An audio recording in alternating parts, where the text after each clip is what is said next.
Today's reminder is coming from ancient wisdom, from the Aesop's fables. Be careful what you wish for, lest it comes true. Be careful what you wish for, lest it comes true. I think there was a novel also by Jeffrey Archer which went something by the title, Be Careful What You Wish For. And this thought just emerged in my morning meditation. Be careful what you ask for, because it has the power to come into reality.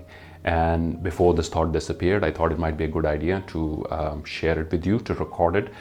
Friends, I completely understand it. There are times when we feel frustrated, we feel overwhelmed, when we are having a bad day, and we say negative things, and we say them with power, we say them with conviction, and we say them with a lot of belief and expectation.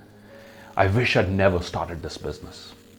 I wish I'd never got into this line of work. I wish I'd never got into this job. I wish I'd be sick. At least I'll get a few days off if I were sick.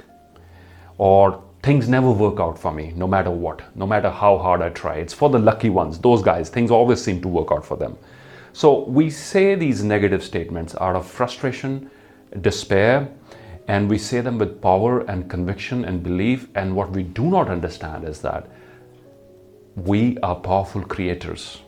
When we say something with conviction and belief, we are actually activating the most powerful law in the universe, that is the law of attraction.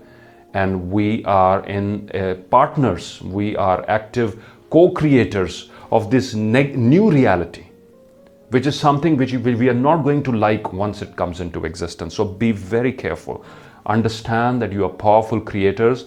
Words have power. Words said with power and conviction activate the law of attraction. They put the law of attraction into action, and they tend to create that very thing which you uttered in a moment of despair. So be very careful with what runs here and what you say with power and conviction. Understand, please, that your current reality, whatever good or bad, is the outcome of your past thoughts, of your past beliefs, of your past feelings. Whatever's happening right now is the outcome of what happened in the past. And whatever will happen in the future will depend upon what you're thinking at the moment, how you're feeling at the moment. What do you believe in at the moment? This moment right here has the power to create your future. And what you're living right now is the outcome of the past. Please understand there's a buffer. There is a buffer in between. Your predominant thoughts at the moment will shape the future. And what you're living right now is the outcome of your predominant thoughts of the past, which means you have the power to do course correction, which means you have the power to correct your thinking. Lao Tzu, the famous philosopher, he said, correct your mind and the rest of your life will fall into place. Correct your mind and the rest of your life will fall into place. And if there is one thing you have ever control over, my friends, if there is one thing that you have ever control over in this whole wide world, and that is to choose your attitude. This is the one thing, no matter how dark circumstances get, how difficult things are, there's only one thing that you have control over, and that is your choice of your attitude. Your choice of the thoughts that you think, the beliefs that you have, the words that you utter, and how you carry yourself through that difficult period.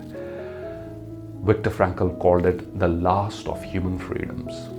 The last of human freedoms. Imagine this Austrian psychotherapist, this doctor who was captured and taken to the Nazi prison camp, and he would witness death of his fellow prisoners every single day. They were dying corpses around him, and death was staring at them every single day. They never knew how long they're going to live. And through that, during that time, he wrote this very powerful book, which I have spoken about in multiple videos, Man's Search for Meaning. Man's Search for Meaning. And this quote of Dr. Viktor Frankl is coming from that very book, where he said, everything can be taken away from a man. Everything can be taken away from a man or a woman, but the one last of human freedoms, and that is to choose one's attitude in any given set of circumstances. To choose one's own way. Everything can be taken away from you. These prisoners in the Nazi prison camps were stripped of everything. The life that they knew was taken away from them in an instant, and they were thrown into this hell, in this living hell.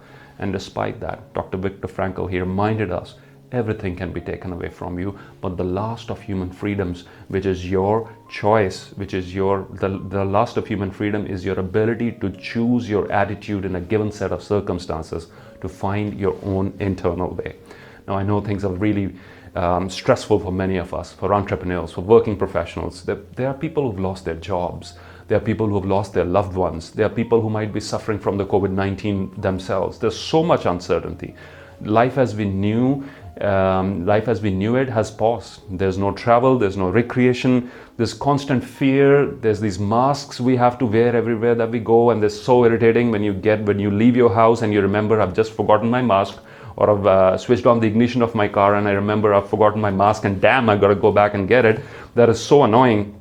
But please understand, despite so many of our freedoms that we took for granted and they've been taken away, one last freedom, the last of human freedoms, as Dr. Viktor Frankl called it, still remains with us, and that is the ability to choose our attitude. Be careful what you wish for, right? When you're overwhelmed, try to exercise self-restraint, right? Try to immediately shift your feelings, and I'll give you 3 powerful ways. When you're overwhelmed, when you're feeling frustrated or having a bad day and you are uttering the sort of statements that you're going to regret later on, I'll give you 3 simple steps to turn that around. Number 1, gratitude. Number 1, the feeling of gratitude. How to shift your thoughts immediately. Whenever you feel that you are becoming toxic and negative and you're getting stuck in that frame of mind, immediately, this is what I do. Look for 10 things to be grateful for in your environment. Look for 10 things to be grateful for in your environment. Anything. The headphones that I really wanted and I bought them, the plant that wasn't growing very well and now it's grown beautifully. Look for anything in your environment, the 10 things right in that moment to be grateful for. Small, it could be minor, little stuff. The 10 things which were problems back then but now have been resolved. 10 things which are working well right now.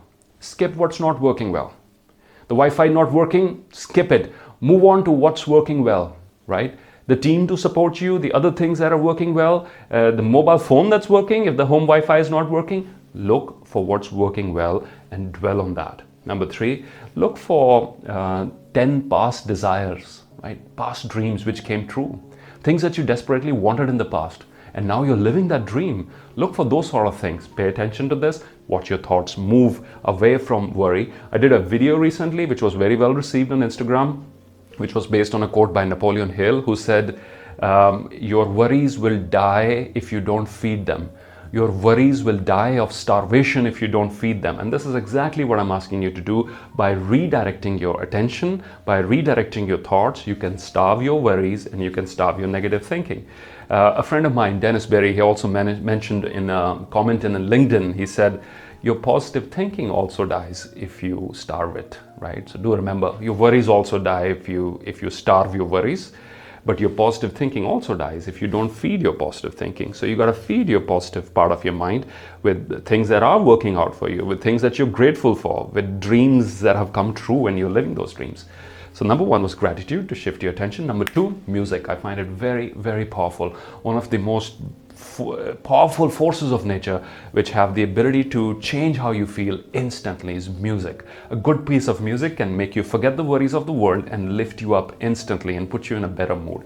Find out what makes you going and get that piece of music. Create your own playlist, and or watching funny videos, cat videos on YouTube. And me and my daughter, we spent 20 minutes yesterday evening watching videos on YouTube pranks, people playing pranks on each other, on their family members, etc. And it was so hilarious. We had a good night's sleep and all the worries of the day were suddenly forgotten. Just 10 minutes, all we were doing we were consciously exercising our choice to choose our mental diet online. And number 3, before I close this video, is visualization and watching your mental diet.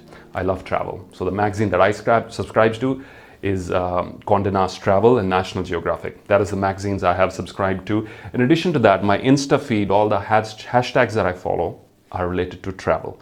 So that constantly, what I desire in the future, I'm actively supporting that thing with pictures of beautiful resorts, or Santorini, Greece, or Cyprus, or Turkey, or other exotic parts of the world.